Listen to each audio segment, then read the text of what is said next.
ज्या वेळेला हे महायुतीचं सरकार असं म्हणतं इलेक्शनच्या आधी की आम्ही 7-12 कोरे करू, मग आता काय आंधळ झालेला आहे?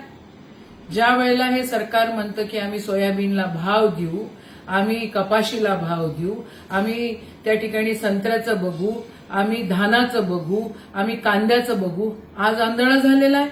हे दिसत नाहीये त्यांना की मागणी आहे शेतकऱ्यांची आणि शेतकऱ्यांच्या मागणीकडे त्यांनी बघितलंच पाहिजे. मग नाही तर मग काय आता पुढच्या इलेक्शनच्या विधानसभेच्या आधी, लोकसभेच्या आधी तुम्ही लोक कर्जमाफी करणार आहे? आज शेतकऱ्यांना गरज आहे आणि आज शेतकऱ्यांना गरज आहे तर त्या ठिकाणी तुम्ही या आंदोलनाला जरा सिरियसली घेऊन त्याच्या ज्या शेतकऱ्यांच्या मागण्या आहेत त्या पूर्ण केल्या पाहिजे.